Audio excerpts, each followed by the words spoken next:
जब से प्रदेश में सुखविंदर सिंह सुक्खू जी की सरकार आई है, जितना भी समय निकला है वो पूरा भ्रष्टाचारों में संलिप्त होकर के निकला है। केवल अपने करीबी लोगों को लाभ देना, निरंतर निर्देश अधिकारियों को ऐसे देने कि वो रोज नए रास्ते निकालें कि किस तरह से जो प्रदेश की संपदा है, जो प्रदेश के विकास के लिए धन आ रहा है, उसकी लूट खसूट कैसे हो। हाल ही में जो प्रदेश का मार्केटिंग बोर्ड है, उसमें जितनी भी सब्जी मंडियां हैं उनकी डिजिटाइजेशन के लिए जो है वो निविदाएं बुलाई गई। 4 कंपनियां जिनकी निविदाएं बुलाई गई, और जब निविदाएं बुलाई एमडी ने तो उसमें एक भी क्वालिफाई नहीं हो रही थी, तो उन्होंने इस पर आपत्ति दायर की। लेकिन आनन फानन में जो विभाग के सचिव हैं और अभी चेयरमैन भी हैं, उन्होंने जब एमडी छुट्टी पर थे तो एमडी कार्यालय में जाकर के जो मार्केटिंग बोर्ड है उसके कुछ सदस्यों को बुला करके 7 करोड़ में एक कंपनी को ये काम दे दिया, और जिसमें कि जो वित्तीय नियम हैं प्रदेश सरकार के, उनकी भी अवहेलना की। और ये भी हैरानी की बात है कि प्रदेश की मंडियों के पास इतना पैसा ही नहीं है। तो इस तरह से करोड़ों रुपए के टेंडर कर देना, और टेंडर में जो पास ही नहीं हो रहे हैं ऐसी कंपनियों को काम दे देना, खुला जो है ये भ्रष्टाचार प्रदेश के अंदर चल रहा है। इस सारे की जांच होनी चाहिए। और यही नहीं है, प्रदेश के अंदर जो परिवहन निगम है उसमें जो एडीबी का पैसा आ रहा है, उस पैसे का पूरा दुरुपयोग किया जा रहा है।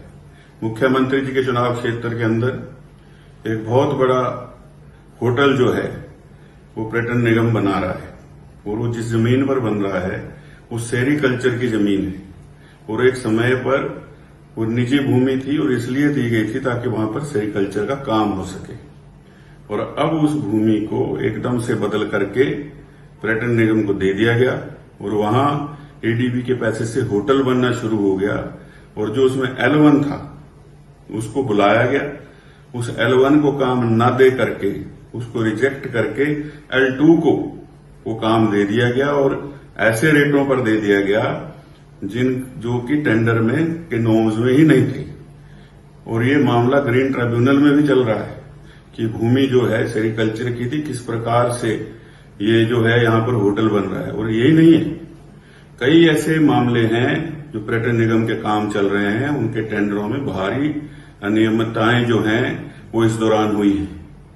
और भ्रष्टाचार के अनेकों मामले हैं, और ये केवल वर्तमान सरकार के समय में ऐसी प्रथा शुरू हुई है कि कई अधिकारियों की शिकायतें जो हैं वो आला अधिकारियों तक पहुंची हैं कि किसने कहां कितने का लेन देन किया है, लिखित रूप में। लेकिन आला अधिकारी उस पर कोई कार्रवाई कर नहीं रहे, क्योंकि हमाम में सभी नंगे हैं। और कौन कौन से अधिकारी हैं जिन्होंने अभी तक के सुक्खू सरकार के कार्यकाल में प्रदेश के अलग अलग हिस्सों में जमीनें ली हैं, और छोटी मोटी जमीनों का लेन देन नहीं है, रजिस्ट्रियां हुई हैं, और कुछ तो कांगड़ा के अंदर है। और ये प्रदेश की जनता को समझना होगा कि शुरू से ही सरकार जो है इसकी बुनियाद झूठ पर लिखी है।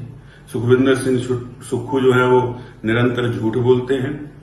वो तो यहां तक बोल देते हैं कि मेरी पत्नी का मायका जो है वो देहरा में है, जबकि वो देहरा की है ही नहीं। वो देहरा के लिए उनका कोई योगदान नहीं।